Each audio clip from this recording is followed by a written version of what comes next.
जय हिंद साथियों।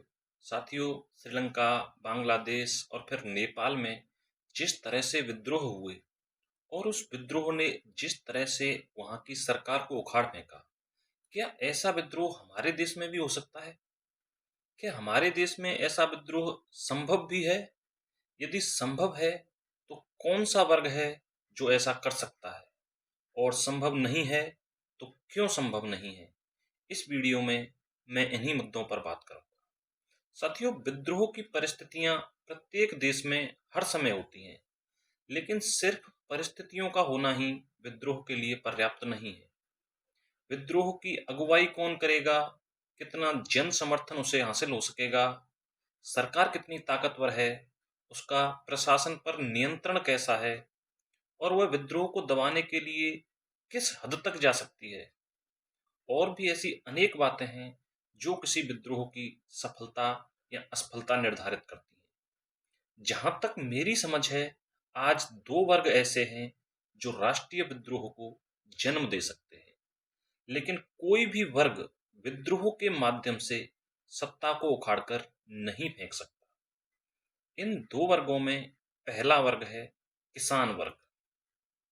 क्योंकि एक तरफ देश का किसान कर्ज के बोझ से दबा हुआ है और पारंपरिक खेती फायदे का सौदा नहीं रही है, लागत अधिक आ रही है और लागत के अनुपात में बाजार मूल्य कम है।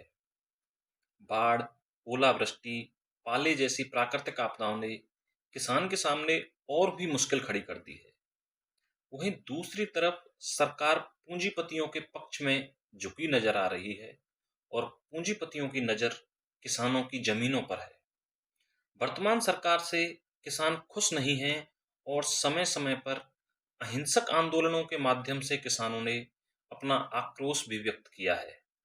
लेकिन यह आंदोलन हिंसक भी हो सकते हैं और किसानों को व्यापक जन समर्थन भी प्राप्त है। देश भर में किसान संगठन सक्रिय हैं और एक मजबूत कैडर किसानों के पास है। किसानों का एक और भी मजबूत पक्ष है, वह यह है कि सरकार भी किसानों के विद्रोह को कठोरतापूर्वक नहीं कुचल सकती, क्योंकि पुलिस, फौज, अर्धसैनिक बल जिनके माध्यम से सरकार कानून और व्यवस्था बनाए रखती है, उसमें निचले स्तर के पदों पर किसानों के ही परिजन तैनात हैं। लेकिन फिर भी किसान वर्ग सत्ता को उखाड़ फेंकने का कार्य नहीं करेगा। ना ही वह संवैधानिक संस्थाओं पर हमला करेगा और ना ही संसद भवन या सुप्रीम कोर्ट को आग लगाएगा। हमारा किसान कर्ज माफी, जमीनों के अधिक मुआवजे, एमएसपी, बड़े पूंजीपतियों और बहुराष्ट्रीय कंपनियों से किसानों की सुरक्षा, ऐसे किसान हित के मुद्दों पर कानून बनाने तक ही सीमित रहेगा।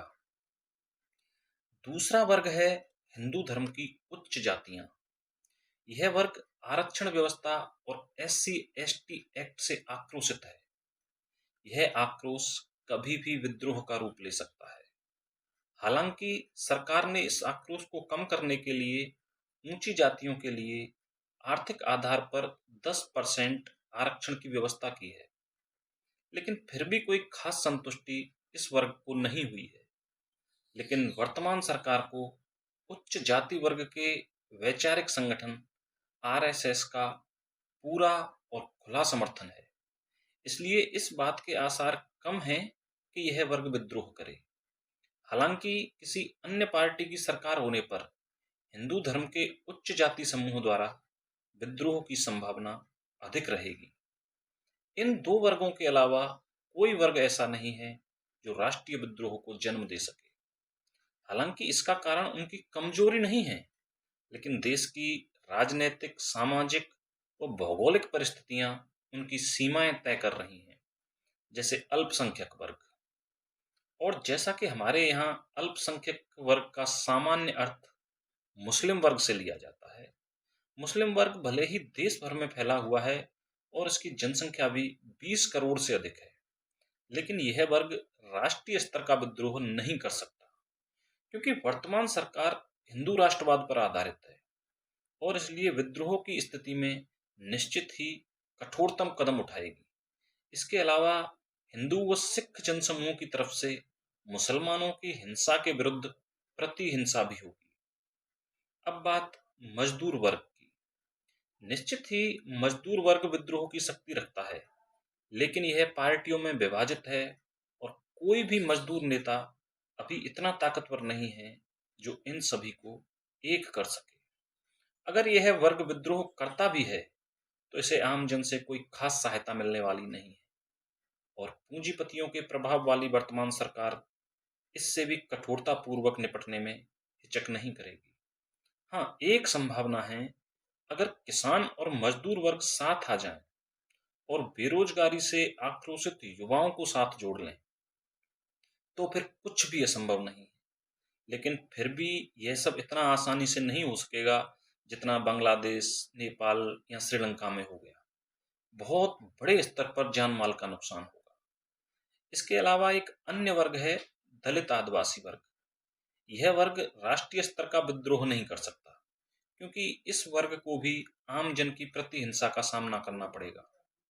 लेकिन यह वर्ग कुछ क्षेत्रों में जरूर सत्ता को उखाड़ फेंकने का बल रखता है। महिला वर्ग हमारे यहाँ कुछ भी करने की स्थिति में नहीं है क्योंकि अभी भी हमारे समाज का ढांचा लगभग पूरी तरह से पितृसत्तात्मक है।